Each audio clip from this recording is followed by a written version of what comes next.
Bonjour à tous, bienvenue dans ce nouvel épisode. Salut tout le monde. On espère que vous allez bien, que vous avez passé un bon week-end. Alors, vous savez, l'épisode un petit peu en retard, mais je suis rentrée tard hier de Rome. Du coup, on n'a pas pu tourner les actus de la semaine. Donc, vous l'aurez normalement mardi au lieu de lundi. Donc, on est un peu désolé, un peu à la bourre cette fois-ci. Bon, Mais ça arrive. c'est... Déjà, on le fait pas sauter. Oui, j'avoue. J'avoue. Et le Bon. problème, c'est que comme t'es parti jeudi matin, en Ah soi, mercredi, même si on avait eu le temps de le tourner, on n'avait pas encore d'actu parce que la semaine, elle venait à peine de commencer. Donc, ça. c'est pour ça qu'on a préféré le faire à ton retour. Yes. Déjà, comment ça a été ton Aerox? Alors, en vrai, ça s'est super bien passé. Rome, pour ceux qui nous suivent depuis un moment, nous, on y était déjà allés à Noël dernier. Donc moi, j'aime beaucoup, de toute façon, l'Italie d'une manière générale. Rome, c'était trop cool, il a fait très chaud. L'Aerox en lui-même, c'était très bien organisé. Du coup, pour ceux qui connaissent un peu, j'étais en double pro femme avec une copine et on a pris la clim de notre vie. Pourtant, on s'entraînait depuis fin mai. Et franchement, c'était dur. C'était dur. Mais on était très contente de l'avoir fait. Donc on a fait 1h28, ce qui était plus ou moins ce qu'on visait. Donc on était contente. C'est juste qu'arrivé à la 3e station, je me suis demandé quand est-ce qu'on allait finir. Sachant que du coup, le run, pour ceux qui connaissent un petit peu, se faisait en extérieur. Et il faisait vraiment très très chaud. Alors on a eu une prépa pendant l'été, donc il a fait quand même très chaud toute la prépa. Mais c'est vrai que c'est quand même un facteur qui joue pas mal sur votre endurance, etc. Et voilà. Donc c'était cool, mais je suis pas sûre que j'en referai un. C'était vraiment très dur, donc je sais pas si j'en referai un. Mais vraiment très bien. Et Rome, vraiment pépitas, hein. Si vous êtes jamais allé, allez-y. Il y a vraiment énormément de choses à voir. On mange bien. C'est un petit peu moins cher qu'en France d'une manière générale, je trouve. Il y a juste les trams, c'était n'importe quoi, les transports en commun. Quand on y avait été tous les deux, Jules, on n'avait pas trop pris les transports en commun parce qu'on était plutôt proche du centre. Mais là, on était plutôt derrière la gare pour ceux qui voient. Donc en fait, par exemple, pour aller jusqu'au Colisée, qui est vraiment le centre avec la fontaine de Trévi, il y avait environ une demi-heure, voire 40 minutes de marche. Donc souvent on prenait le tram, mais en fait le tram il se pointait, genre il te disait tram dans 2 minutes, en fait il était là 40 minutes plus tard, c'est un enfer. Donc voilà, et septembre est un bon mois pour aller à Rome, il faisait vraiment vraiment bon, donc c'était cool. Ouais, moi, je suis fier de toi pour ton Aerox, en tout cas. Ouais, Parce donc qu'il faut savoir que je me suis occupé de leur prépa. Parce que bon, je suis pas coach sportif, mais voilà, avec par le biais que j'ai toujours fait beaucoup de sport et que bon, voilà, il suffit que je vois un peu comment fonctionne un Aerox pour que je puisse leur faire une programmation qui correspond un petit peu. C'est sûr, je suis sans doute pas le meilleur coach là-dessus, mais bon, c'est vrai que je m'étais quand même impliqué un peu dans la réussite de votre Aerox. Et moi, j'avais dit, si vous faites moins d'1h30, ça sera franchement bien. Sachant qu'en plus, vous étiez en pro et pas en open, donc faut savoir que bon, pour ceux qui connaissent pas l'Aerox, en gros, vous avez le plus ou moins le niveau, je sais pas moi, un bon niveau et un très bon niveau, plus ou moins entre open et pro, et vous étiez allé en pro. ouais. ce qui était déjà quelque chose de greedy, sachant que c'était votre premier. Et franchement, faire moins d'1h30, c'est déjà pas mal. Sachant que vous avez fait quoi? Vous avez fait 106 sur 270, un truc comme ça? Ouais, 102 sur 264. Voilà, c'est ça, 102 sur 264. Donc franchement, vous étiez, on va dire, dans le premier tiers, quasiment dans le premier tiers de ce que vous avez fait. Donc franchement, déjà, ça, c'est très bien. Et en plus, c'est normal, c'était votre premier. À tout moment, si vous vous entraîniez un peu plus, vous faisiez moins d'1h20, voire moins d'1h15. Oui, je pense qu'en fait, on n'avait jamais fait un entier, tu vois, genre en vraies conditions Aerox, parce que déjà pour trouver des sleds, etc. Nous dans notre salle, il y a pas en fait, donc bon, sur ça, on aurait peut-être pu s'améliorer un petit peu. Et c'est surtout qu'en vrai, je suis assez reconnaissante parce que l'année dernière, avec mon job, j'aurais jamais pu faire une prépa avec 2 heures par jour d'entraînement, etc. Ou du moins, ça aurait été très compliqué. Voilà, là, j'ai pu prendre 4 jours off sans trop me soucier. Donc, en vrai, c'était vraiment bien. Donc, je suis super contente. Génial. L'expérience Aerox. C'est ça. Bon courage, hein, si vous voulez en faire un. Je pense il faut être vraiment quand même assez sportif. Moi, pour le coup, je fais quand même de la salle. Je pense que j'ai commencé plus ou moins quand on s'était mis ensemble. Ouais, ça fait 7 ans que tu fais de la salle. Voilà, j'ai fait 2 ans de powerlifting, pour ceux qui connaissent.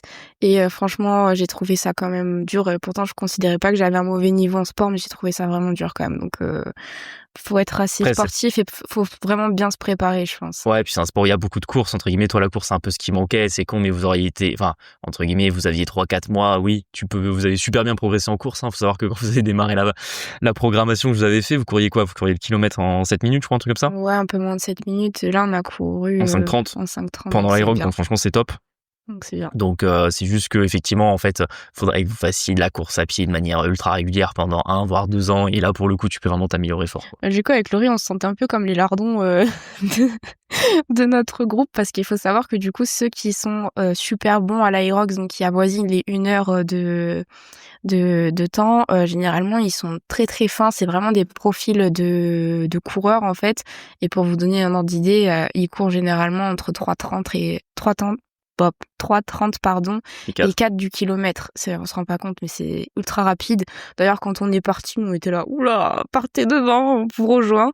Et vraiment, on a vite vu, ils nous ont tracé tout le temps. Sur les stations, on arrivait plus ou moins à rattraper notre retard. Mais en fait, la course, on se prenait une clim à chaque fois. Donc voilà. Mais c'était pour le fun, de toute manière, on n'était pas là pour gagner, et juste on est content d'avoir fait le process jusqu'au bout. Mais tu vois là, AJ plus 2, je sais toujours pas si j'en referai, hein. Franchement, ça va tellement trop main que je sais pas si j'en referai, hein. Donc voilà pour ce petit séjour à Rome et cet Aerox à Rome. Donc une très bonne expérience et puis l'aboutissement de plusieurs mois de travail. Et en vrai, vraiment, je suis contente d'avoir pu expérimenter ça, vraiment d'avoir eu le temps de le faire, de pouvoir gérer un peu mon emploi du temps maintenant qu'on a plus nos jobs, de choisir un peu les activités que je fais. En vrai, c'était cool. Mais génial. Voilà. Je fais un petit rappel pour ceux qui n'ont pas écouté les podcasts de la semaine dernière. On a sorti un épisode avec Dorine et Cyril qui tiennent le podcast Les Investisseurs Sereins. Voilà, on vous invite à l'écouter parce que nous, on a vraiment passé un bon moment. Pour ceux qui ont déjà des enfants, peut-être qui se reconnaissent pas toujours dans notre tranche d'âge, mais qui sont plutôt en fin de trentaine, je pense que ça vous parlera beaucoup. C'est intéressant avec eux parce que plus ou moins on a vraiment une même vision de la stratégie patrimoniale, donc ça c'est super intéressant. Et en fait ils ont un petit peu de recul parce qu'ils sont un peu plus âgés, je trouve, sur la manière de gérer les choses, etc. Ou peut-être nous on est un peu trop fougueux, eux ils prennent les choses avec un peu plus de recul. Et en vrai c'était un épisode super intéressant et je pense qu'on fera des épisodes avec eux parce qu'on a vraiment bien matché. Donc si vous avez pas écouté, n'hésitez pas. Foncez. Franchement, l'épisode est top. Exactement. Prochain sujet, j'ai gagné mon procès. Allez, un de gagné, parce qu'il y en a plusieurs en cours. Ouais, un gagné. Pour ceux qui avaient suivi, mais ça, je pense que ça doit remonter à 2023, cette histoire. Ouais, je pense si on refait les boom anecdotes des tout premiers épisodes, là c'est là où on va savoir ceux qui ont écouté tous les épisodes récemment et bravo à vous, ou ceux qui ont une giga mémoire et qui sont là depuis le début à nous écouter sur ce podcast et qui se souviennent. Mais tu veux que je Ouais, réexplique un peu l'histoire? explique, Vas-y. En gros, quand on a eu l'appartement dans lequel on vit aujourd'hui, il faut savoir qu'on est propriétaire et que c'est un appartement qu'on a eu en primo-accession, donc c'est un appartement qui était neuf, sur lequel on a fait une bonne affaire à l'achat. Et entre guillemets, quand on l'a eu, il y avait rien à faire en termes de travaux, si ce n'est poser des clims. Ça, on l'avait fait l'été dernier ou printemps dernier. Enfin, pas celui-là, mais celui d'avant. Et il fallait poser une cuisine. Et c'est vrai qu'à l'époque, on était dans tous nos investissements, on avait plein de projets en même temps. C'était, je sais plus, on était en 2021, 2022. Et bref, on n'avait pas trop la tête à réfléchir vraiment à une cuisine, etc. Du coup, on s'est dit, bah, c'est pas grave, c'est pour chez nous, on va se faire un peu plaisir, on va aller chez un cuisiniste. Ouais. Franchement, pire erreur de ma vie. Ah ouais, ne fais Dernière pas fois, ça. je vais chez un cuisiniste. Ce sont des escrocs, des voleurs, appelez-les comme vous voulez. Si jamais vous êtes cuisiniste, si vous écoutez ce podcast, franchement, amenez-moi des preuves qui me fait dire que il y a pas que des escrocs dans ce métier-là. Mais franchement, ça nous y reprendra plus. On est allé dans une grande enseigne, enfin, ce qu'on pensait être une grande enseigne, on est allé à la Cuisine Plus. Et bon, un peu comme d'hab, on a fait le devis sur la cuisine. On avait eu un truc qui matchait plutôt bien dans le budget qu'on avait. Enfin, en gros, nous, on savait déjà à peu près ce qu'on voulait quand on y était allé. C'est-à-dire qu'on voulait une cuisine en U, plutôt dans les tons noirs et blancs. Donc voilà, on savait déjà ce qu'on voulait avant d'y aller. Mais on a eu un peu le pitch classique de la commerciale qui nous vend la cuisine, etc. Faut savoir que la commerciale, à l'époque, débutait. Enfin, en tout cas, elle avait déjà été cuisiniste, mais pour une autre marque. Ouais. Et là, elle était passée chez Cuisine Plus. Et grosso modo, il nous avait proposé une cuisine. Et 2 mois après, ça a commencé à être la merde parce que du coup, on avait payé un acompte de 30%, donc on était déjà engagé avec eux. Et en gros, ils étaient revenus vers nous en nous disant que la cuisine qu'on avait eue en proposition, elle était pas réalisable d'un point de vue de ce qui se fait à l'usine et que du coup, ils étaient obligés de la retravailler. Bien évidemment, quand ils l'ont retravaillée, la nouvelle coûtait plus cher, elle coûtait quasiment 1500 € plus cher. Et en gros, à ce moment-là, on avait le choix soit de rompre le contrat avec eux et de sortir. Et le problème, c'est qu'en fait, ils ne voulaient pas nous rembourser la compte. Ils nous disaient si vous sortez du contrat, on vous rembourse pas. Du coup, on aurait dû prendre un avocat pour essayer de gagner un procès contre eux pour récupérer notre acompte.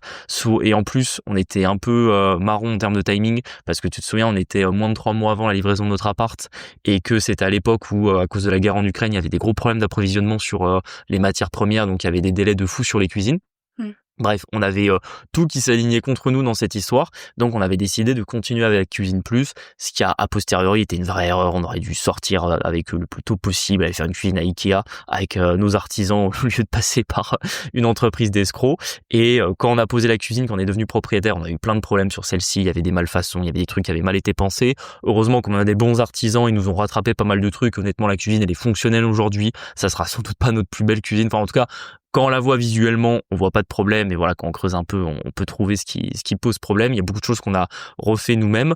Et du coup, on a eu un litige avec le cuisiniste parce qu'on n'était pas d'accord sur le prix. Moi, j'ai dit, il est hors de question que je paye 7500 balles une cuisine qui a autant de problèmes. Du coup, moi, je voulais qu'on revienne sur le prix initial qu'on devait payer pour la cuisine, c'est-à-dire 6000 €. Et franchement, je pense que c'était pas exagéré nos doléances là-dessus.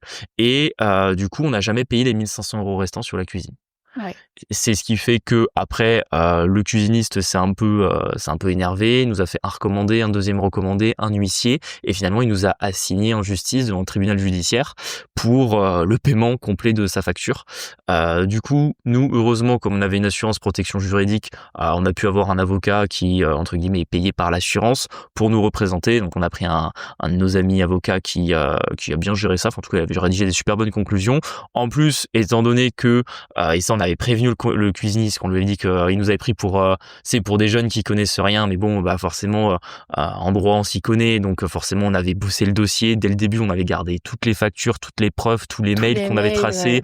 Ouais. Le seul truc qu'on n'avait pas fait a posteriori qu'on aurait peut-être dû faire, mais bon au final ça aurait rien changé à la fin de l'histoire, c'était faire un constat d'huissier. Là maintenant c'est vrai qu'on a l'huissier un peu plus facile qu'avant parce que ça coûte pas très cher un constat d'huissier, et si ça se représentait on ferait venir un huissier. Enfin en tout cas c'est ce que je vous conseille de faire si un jour vous avez un problème avec le moindre artisan, la moindre entreprise, constat d'huissier. Comme ça, au moins, ça fiche dans le temps les constatations et au moins, en termes de charge de la preuve, vous avez une preuve d'une valeur bien supérieure à si simplement vous fournissez une photo au juge, par exemple.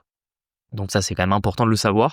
Et du coup, cette affaire a pris beaucoup de temps parce que ça remonte, ce litige, ça a démarré, ils ont posé la cuisine. On est allé les voir mi-2022 pour la cuisine et ils l'ont posé chez nous début 2023, février-mars, un truc comme ça. D'ailleurs, ils étaient en retard, on avait vécu un mois sans cuisine. Bref, vraiment, il y avait rien calé avec eux. Et on devait passer devant le juge cette semaine, semaine dernière. Oui. C'est ça. Bah, on est passé et ils se sont désistés. Ils se sont désistés. Bah, je sais même pas de quoi on parlait. J'étais là, qu'est-ce que c'est ? Ouais, en fait, juridiquement parlant, c'est-à-dire qu'en gros, ils avaient fait tout le boulot pour aller jusqu'à l'audience et au lieu d'aller voir le juge et de présenter leurs arguments, ils ont choisi de faire ce qu'on appelle un désistement. C'est-à-dire finalement, juste avant d'aller le juge, tu dis finalement moi je veux me retirer du procès. Faut savoir que nous, on aurait pu décider de quand même aller voir le juge pour demander des indemnités par exemple. Je vous avoue que flemme, juste flemme. Ouais, non, trop de problèmes pour trop de problèmes, c'était pour qu'on gagne les 300-400 € d'indemnité ou j'en sais rien. De toute façon, l'avocat elle est payé par la protection juridique. Donc en fait, c'est un litige qui nous a rien coûté et en fait, nous on a gagné ce qu'on voulait, c'est-à-dire on voulait pas verser les 1500 € restants. Donc en soi, on avait déjà gagné ce qu'on voulait. Donc nous, on s'est désisté aussi, ce qui veut dire que les avocats se sont présentés devant le juge le président du tribunal judiciaire, qui a du coup accepté le désistement et qui du coup va rendre alors on n'appelle pas ça un non-lieu, le non-lieu c'est en droit pénal, je sais plus comment ça s'appelle en procédure civile, je suis pas assez bon là-dedans que pour donner le mot exact, mais voilà, grosso modo le juge va acter que les parties se sont retirées du litige et que du coup le litige n'existe plus. C'est ça. Donc nous avons gagné. Nous avons gagné, on est contents parce que franchement, j'aurais eu les morts si on n'avait pas gagné. C'est juste que moi je trouve que ce qui est un peu moyen, c'est qu'en fait c'est eux qui ont voulu aller en justice et en fait nous ça nous fait engager des frais, alors ok par la PJ, mais tu vois ce que je veux dire en fait et au final personne n'est indemnisé de ses propres frais, donc sachant que tout ça aurait pu être réglé en mai Parce qu'en fait, quand vous avez un litige comme ça, vous devez envoyer les pièces et eux doivent aussi renvoyer les pièces. Bon, leurs pièces, c'était notre facture pas payée. Et en fait, leur avocat aurait dû voir que il y avait pas d'argument de leur côté et en fait, Casino, tu en avais? juste laisser tomber. Et au dernier moment, en fait, il s'est pointé en mode je demande un report ou je sais pas quoi pour Il vous avait dire. demandé un report en mai, ouais. Ouais, en temporalité, je crois que l'injonction de payer, je l'ai reçue en octobre 2024. J'ai eu en janvier, je crois que j'ai eu la date de l'audience qui Oui. était en mai, qui a été reportée une fois en juillet, puis une fois en septembre, où là, c'était du coup la fin. Donc, faut pas être trop pressé, ça a pris quasiment 1 an. Donc, on est soulagés, c'est un problème en moins Oui, c'est ça. et voilà. Et bon, notre cuisine, elle est ce qu'elle est.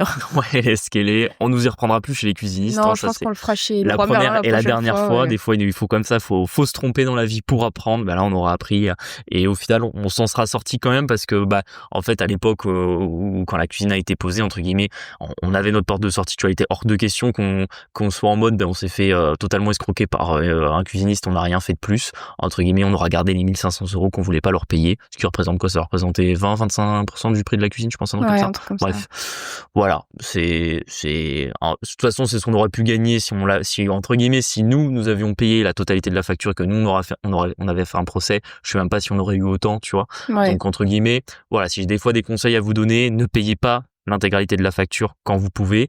Faut savoir que le droit de la consommation en France, donc le droit qui protège les consommateurs particuliers, il est extrêmement protecteur.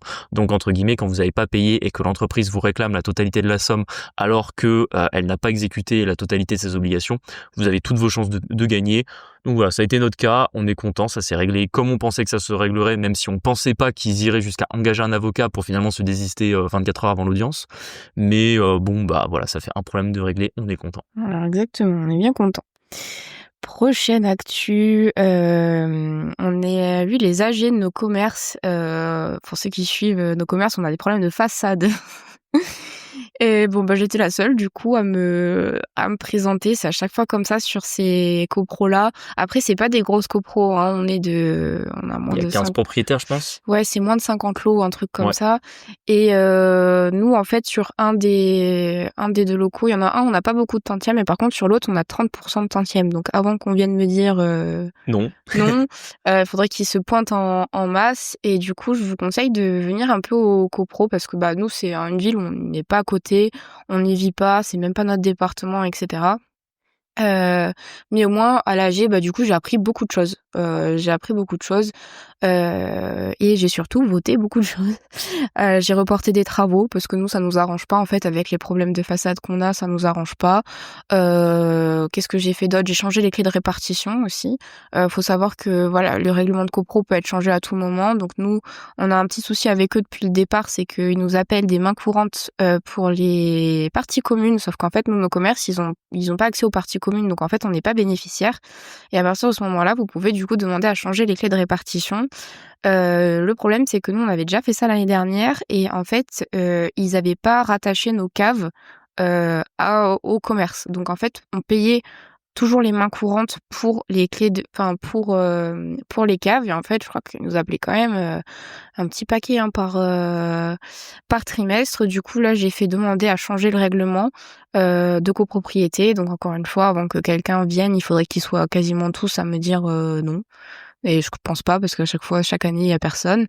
Et voilà, pareil au niveau de la mairie, le patron de l'agence qui gère notre copro est quand même bien implanté dans le coin et du coup, il va nous donner un petit coup de main pour nos façades. Mais visiblement, il y a pas que nous qui sommes dans la panade avec eux, donc sur ça, c'est en cours et j'ai hâte que ça avance et qu'on en termine.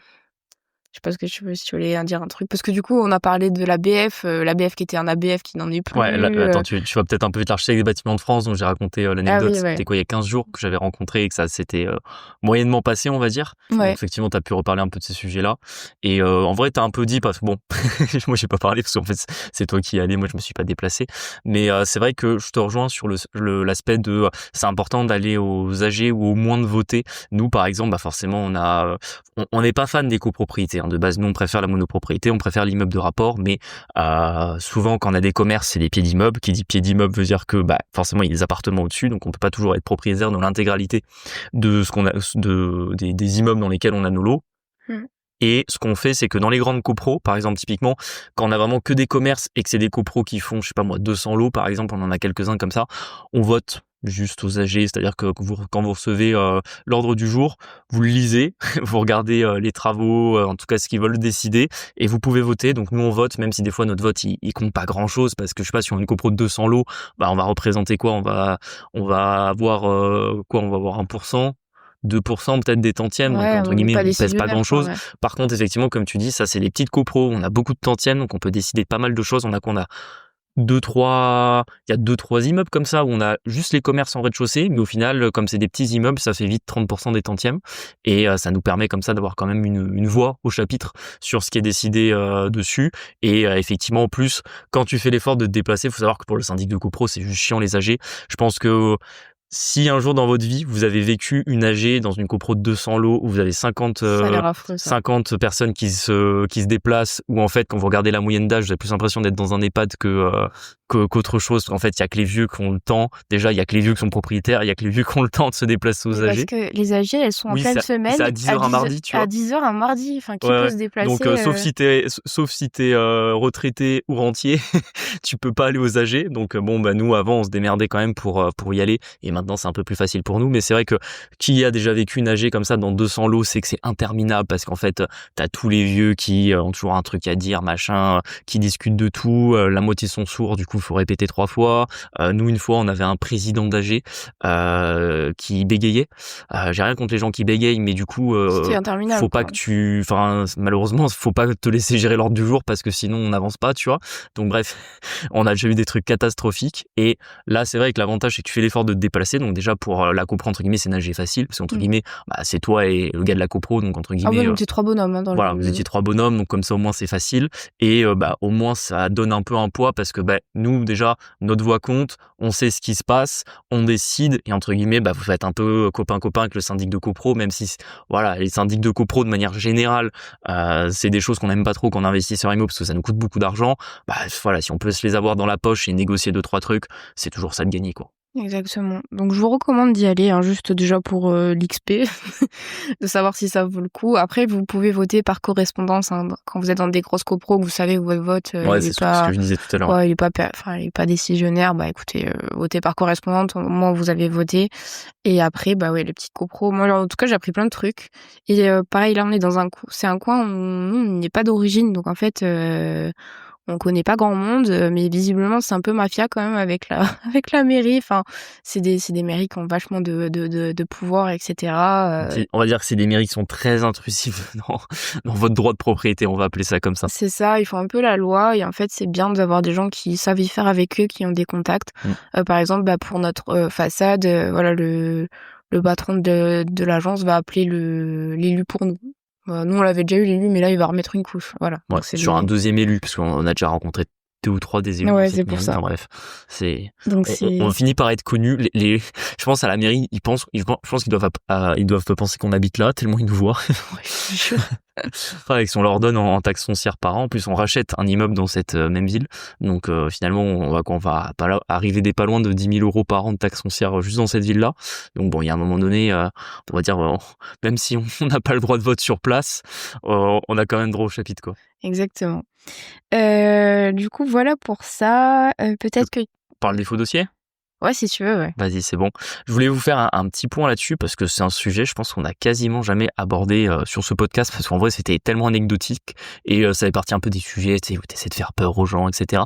Mais faut reconnaître que le monde évolue, que le marché évolue là-dessus, et je voulais vous parler des faux dossiers dans les candidats à la location de vos appartements. C'est vrai que, par exemple, nous, quand on a commencé à investir en 2018, franchement, c'était, quand je disais que c'était anecdotique, alors, les faux dossiers, ça a toujours été un sujet, quand vous vous renseignez sur, vous êtes propriétaire, comment vous faites pour mettre votre bien à la location, vous discutez avec une agence IMO qui vous dit, moi, comment je vérifie les dossiers de mes locataires, etc. Ça a toujours été un sujet, mais c'était un sujet où globalement vous receviez 20 dossiers, je pense qu'il y en avait peut-être un qui était faux. Et c'est vrai que la France actuellement est dans une crise du logement qui est telle où les propriétaires ont de plus en plus peur des impayés. Tu vois, pas plus tard que je suis encore je fais une sous-anecdote dans l'anecdote, mais j'ai mangé avec des amis d'enfance et il y en a un qui me racontait que son frère a fait un investissement locatif à Montpellier et que là il s'est retrouvé avec un locataire qui a pas payé pendant 3 ans. Ils ont Ah mis 3 ans merde. pour l'expulser. Du coup, il a perdu 35 000 euros dans l'histoire. Ah merde, ça c'est chiant. Ça, c'est chiant. Et c'est con, mais avec des histoires comme ça, qui arrivent en général souvent plus aux investisseurs débutants ou aux investisseurs qui n'ont qu'un ou deux appartements, entre guillemets, ça fait peur à tout le monde. Donc, les propriétaires sont de plus en plus stricts sur les dossiers. De l'autre côté, naturellement, on est dans un pays où il y a une précarisation professionnelle, que ce soit des gens qui ne sont plus en CDI, qui vont enchaîner les CDD, qui vont avoir des activités en auto-entreprise, qui des fois n'ont pas forcément de patrimoine, qui des fois ne gagnent pas assez parce que les loyers deviennent chers. Donc, entre guillemets, associé à ça un manque de logement, on se retrouve avec des propriétaires qui sont de plus en plus stricts parce qu'ils ont le choix pour louer des appartements. Et nous, on le voit, tu vois, dans des villes comme Béziers, par exemple, où on a des appartements. À l'époque où on mettait une annonce en 2019, on avait peut-être 3 dossiers sur les types de biens qu'on louait. Aujourd'hui, le même appartement, à la même date, je pense qu'on en aurait 30. Parce que voilà, la demande explose partout, vraiment partout en France. Donc c'est rassurant et d'un côté c'est bien. Moi, ce que je dis toujours aux investisseurs qu'on accompagne, c'est que autant savoir trouver des locataires il y a 10 ans, c'était un sujet quand tu investissais dans l'IMO. Aujourd'hui, vraiment, c'est le cadet de tes soucis et la peur de pas louer, elle existe. Franchement, tous les jours, on a des investisseurs qui, sur leur première opération, ont peur de pas louer et force est de constater que, honnêtement, en moins d'un mois, à chaque fois, c'est mis en location. Que ce soit de la coloc, que ce soit des grands appartements, des petits appartements, dans des grandes villes, dans des petites villes, dans des zones rurales, dans des zones moins rurales, peu importe, on trouve toujours. Et il y a une multiplication des faux dossiers.